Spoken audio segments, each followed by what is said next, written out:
Good morning all of student. मैं असलम खान कक्षा 10 हिंदी विषय के बारे में बताऊंगा आपको। सबसे पहले हम हिंदी पाठ्यक्रम के बारे में जानें कि पाठ्यक्रम क्या है, और पाठ्यक्रम का विश्लेषण मैं आपके सामने आज प्रस्तुत करूंगा। तो जैसा गत वर्षों से बोर्ड का जो पाठ्यक्रम होता है कक्षा 10 का, वो पाठ्यक्रम होता है 80 अंक का। 80 अंक और 20 नंबर के सत्रांक होते हैं। इसमें से अंक विभाजन की हम बात करते हैं तो सबसे पहले हम अपठित गद्यांश का जो अंश है वो 8 अंक का होता है, जिसमें 4 नंबर का गद्यांश होता है अपठित गद्यांश, और 4 नंबर का अपठित पद्यांश होता है। यूं मिलकर पहले खंड में 8 नंबर का मटेरियल आपके पेपर में आता है। दूसरे खंड की हम बात करें तो रचना, जिसमें हम निबंध या प्रार्थना पत्र आता है, वो 12 अंक का आता है।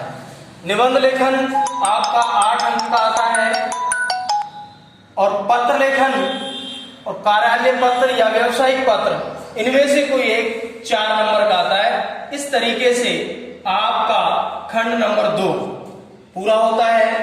अब हम बात करते हैं व्याकरण रचना की, जो तीसरा खंड होता है पेपर का और पाठ्यक्रम का तीसरा खंड होता है। व्याकरण रचना 12 से 13 नंबर की आती है। कई बार एक क्वेश्चन आगे पीछे कर दिया जाता है। लगभग पाठ्यक्रम में जो इसका अंक रखा है वो 12 अंक रखा है। उस 12 अंक को हम कैसे विश्लेषण करते हैं देखिए। उसमें हम क्रिया पढ़ेंगे, विश्लेषण पढ़ेंगे, इनका मिलकर क्वेश्चन आता है 2 नंबर का। फिर हम कारक पढ़ेंगे, काल पढ़ेंगे और वाच्य पढ़ेंगे।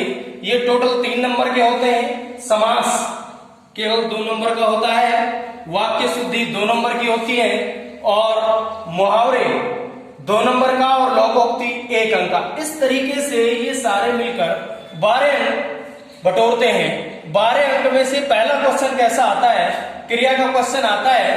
क्रिया से वो पूछता है, कई बार क्रिया ही 2 नंबर की पूछ लेता है, विशेषण को नहीं पूछता है। और कई बार ऐसा होता है कि एक ही क्वेश्चन में वो क्रिया भी पूछेगा, कारक भी पूछेगा, काल वाक्य भी पूछेगा। ये एक बोर्ड का पैटर्न होता है। वाक्य शुद्धि के लिए अलग अलग क्वेश्चन आएंगे, मुहावरे और लोकोक्ति के लिए अलग अलग क्वेश्चन आएंगे, और समास के लिए भी अलग अलग क्वेश्चन होगा। ये व्याकरण जो पोर्शन है कक्षा 10 में, इसका 12 अंक का पोर्शन है। इस 12 अंक जो है वो बहुत हमारे लिए महत्वपूर्ण है। इससे अगला जो पोर्शन आता है वो हमारी किताब का आता है। किताब पाठ्य पुस्तक क्षितिज, जो कि 48 अंक की है। अब 48 अंक में से देखिए हम कैसे कैसे उसको डिवाइडेशन करते हैं, अलग अलग भाग में वितरण करते हैं।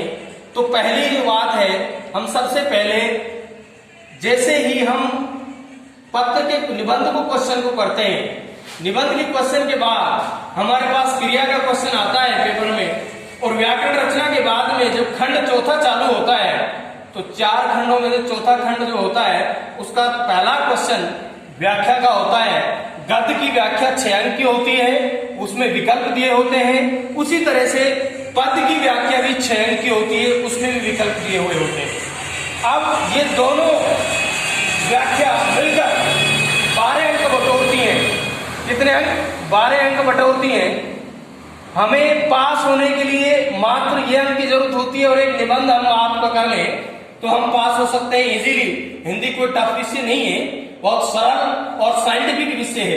अब अगला हम जो बात करते हैं निबंधात्मक क्वेश्चन की, तो निबंधात्मक क्वेश्चन भी 6 अंक का आता है। 2 क्वेश्चन आएंगे, दोनों में अथवा मिलेगा, एक गद्यांश का आएगा, एक पद्यांश का आएगा। क्वेश्चन नंबर लगभग 7 से 6 होता है। एक 6 अंक का, दूसरा भी 6 अंक का, दोनों में अथवा मिलेगा। इस तरह से वो 12 अंक होते हैं। और उससे अगले क्वेश्चन आते हैं लघुत्तरात्मक क्वेश्चन, जो कि 3 गद्य में से आएंगे और 3 प्रश्न पद में से आएंगे। यूं मिलकर 6 गुणा 2 करेंगे तो 12 अंक ये बटोरते हैं। इसके बाद अति लघुत्तरात्मक प्रश्न आते हैं।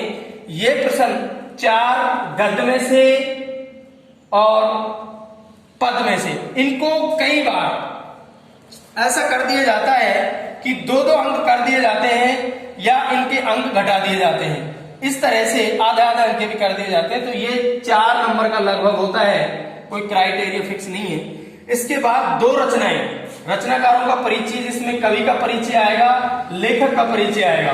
दोनों 2-2 अंक के आते हैं, 4 फिक्स है, हमेशा आता है। उसके बाद में अब नया एक चैप्टर जो है वो सड़क सुरक्षा का है। उस सड़क सुरक्षा को हमेशा बोर्ड में पूछा गया है, कई बार निशान के द्वारा पूछा गया है, यातायात के नियमों को निशान दे देगा उससे पूछता है, और कई बार वो क्वेश्चन पूछता है 2-2 अंक के ये क्वेश्चन आते हैं। इस तरह से ये पूरा का पूरा सिलेबस हमारा किताब 48 नंबर की, 12 नंबर की आपकी व्याकरण, कितने हो गए 60, 12 नंबर के आपके निबंध रचना 12 अंक की ये है, 72 हो गए, और 8 नंबर के आपके जो है एपोटिक गद्यांश वो हो गए 80 नंबर। इस तरह से आपका जो हिंदी पाठ्यक्रम है हिंदी विषय का वो 80 अंक का होता है, और उस 80 अंक का डिवाइडेशन बंटवारा इस तरीके से होता है। हमारे पास सबसे सरल, हम सबसे पहले इसको कर सकते हैं, इसको कर सकते हैं, इसको कर सकते हैं। ये 3 चीजें ऐसी हैं तो हर बच्चा कर सकता है। इसके बाद में आप यहाँ आ जाए, सड़क सुरक्षा कर सकते हैं, व्याख्या कर सकते हैं, निबंधात्मक क्वेश्चन कर सकते हैं। इतने क्वेश्चन आने पर भी हम अच्छे से अच्छा बटोर सकते हैं, अर्थात डिक्टेशन लग सकती है। Okay, thank you. Next video अगली डालें।